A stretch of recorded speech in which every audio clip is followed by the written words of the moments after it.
தமிழக ஆளுநர் ஆர்.என். ரவி நாகை மாவட்டத்தில் கீழவெண்மணி போராட்டத்தில் பங்கேற்ற தியாகி பழனிவேலை சந்தித்து கலந்துரையாடினார். பல்வேறு நிகழ்வுகளில் கலந்து கொள்வதற்காக நாகப்பட்டினத்துக்கு வந்த ஆளுநர் ஆர்.என். ரவி கீழ்வேலூரில் வெண்மணி போராட்டத்தில் கலந்து கொண்ட தியாகி பழனிவேல் வீட்டிற்கு சென்று அவரை சந்தித்தார்.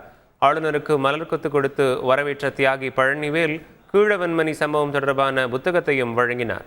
கூலி உயர்வு கேட்டு போராடிய போது தமக்கு காலில் ஏற்பட்ட குண்டு காயங்களையும் ஆளுநரிடம் காண்பித்து அது குறித்து நினைவுகளை பழனிவேல் பகிர்ந்து கொண்டார். பின்னர் செய்தியாளர்களுக்கு பேட்டியளித்த பழனிவேல் தன்னை ஆளுநர் சந்தித்ததன் மூலம் கீழ்த்தட்டு மக்களுக்கு விடிவு காலம் ஏற்பட்டுள்ளது என்று திடமாக நம்பிக்கை வந்துள்ளதாக கூறினார்.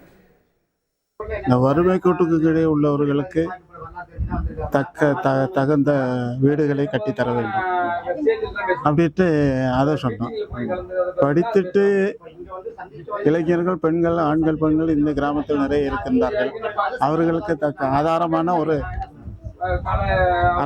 அரசாங்க வேலை வாய்ப்பினை வழங்க வேண்டும் அப்படிங்கிற சில முக்கியமான வறுமை கோட்டு கீழே உள்ள மக்கள் தான் இங்கே அதிகமாக வரலாம். நிலக்கீழார்கள் இங்க ஆணவம் இப்போது அடங்கிவிட்டது. நிலக்கீழார்கள் 68ற்கு முந்தி இருந்த ஆணவமானது இப்போ குறைந்துள்ளது. கீழ்த்தட்டில் உள்ள மக்களுக்கு ஒரு விடிவு காலம் ஏற்பட்டிருக்குங்கிறது ஒரு திடமான நம்பிக்கை இருக்கு. சந்திச்சது ஒரு திடமான நம்பிக்கை இருக்கு. செய்திகளை உடனுக்குடன் தெரிந்து கொள்ள உடனே சப்ஸ்கிரைப் பண்ணுங்க.